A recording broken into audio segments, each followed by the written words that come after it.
Hello again, this is Misty. Today we will be looking at how converting a mixed number measurement to a smaller unit is different from converting a mixed number measurement to a larger unit. So let's go ahead and get started by looking at slide C. It says Mika used 3 3/4 gallons of paint to paint his bathroom. He used 3 times as much paint to paint his bedroom. How many quarts of paint did it take to paint his bedroom? So go ahead and solve this problem any way you want to, and when you're done, you can go ahead and unpause. All right, let's take a look at a sample response here. So what do we know?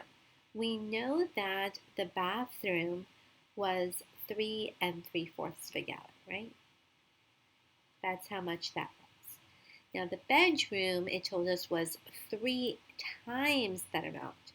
That means that the bedroom was 3 3/4 plus 3 3/4 plus 3 3/4, right? But we could go ahead and instead multiply that. So you can see that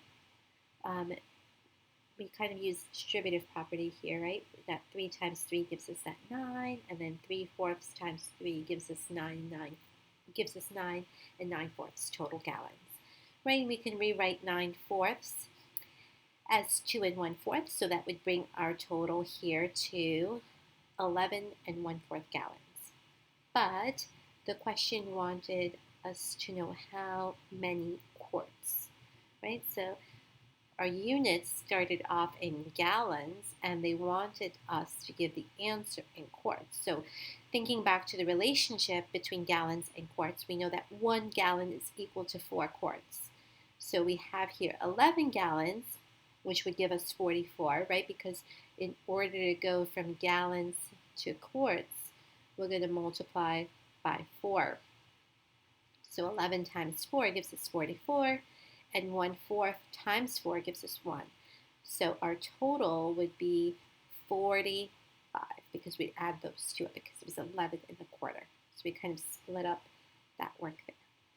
Let's take a look at another way we could answer this question. So here we have student B, and they did a lot of work here too. They ended up with that same answer, 45 quarts. I want you to go and just kind of look over student B's work and then answer those 3 questions. And when you're ready, you could go ahead and unpause. So what did you notice? Did you notice that they converted the 3 gallons first and then the 3/4 of a gallon?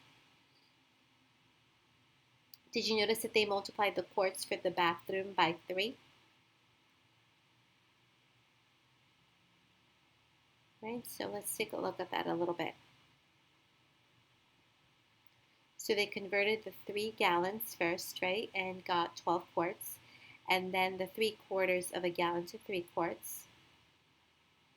Did you notice that they multiplied the quarts for the 3 bathrooms, right? That was just what it was for one of those rooms, right? For the bathroom, it was just 15 quarts. So then they multiplied the 15, which was how much it was for the bathroom, by 3, because the bedroom was 3 times greater, and they got 45. Now maybe we've addressed some of your wonderings. Did you wonder why they converted 1/4 gallon into quarts, and why they converted the gallons to quarts first? Right, that was a little different than the previous sample answer. So that was interesting. I thought that they wrote 1/4 gallon equals 1 quart.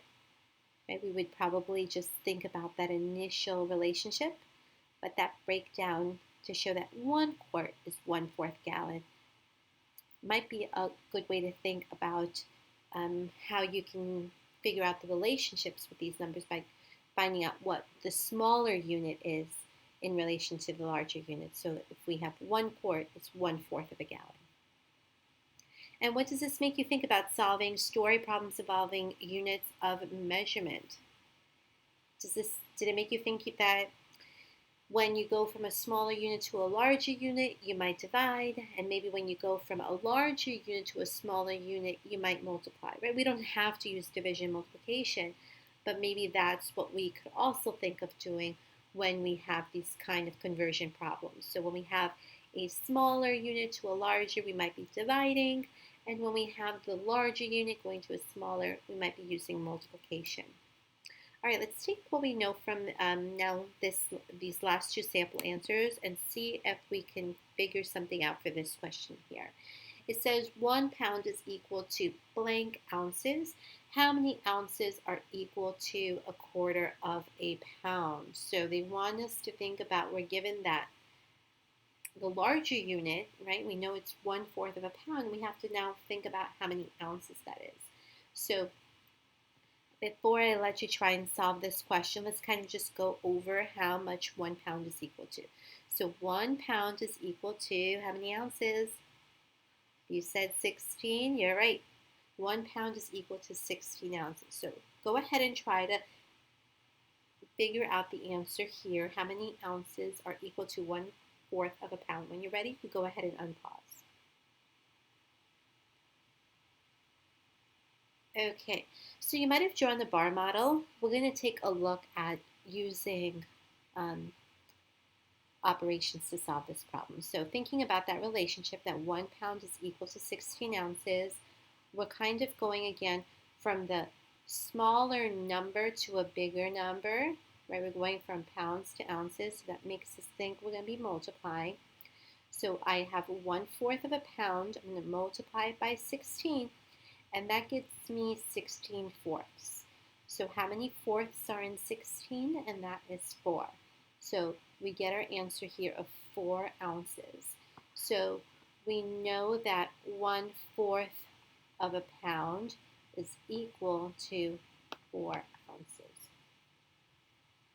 Let's go ahead and take a look at another sample response here.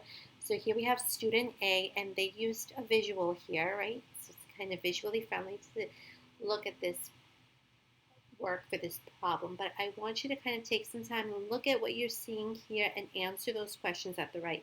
When you're ready, go ahead and unpause. All right, so what did you notice? Did you notice that they used the number line? Did you notice that the number line starts at 0, ends at 16? Did you notice the number line shows the relationship between pounds and ounces? Right? 1 pound is being represented by this orange little squiggle. And we see that we have the ounces here on the bottom. 16 ounces. What do you wonder? Did you wonder why there are some squares shaded gray? So we have like 4 little squares here shaded gray. Did you wonder how many ounces would be in half a pound? I see half a pound is in red here, so I'm curious to see maybe how many ounces are in half a pound. And what does this make you think about converting a fractional unit of measure to a smaller unit?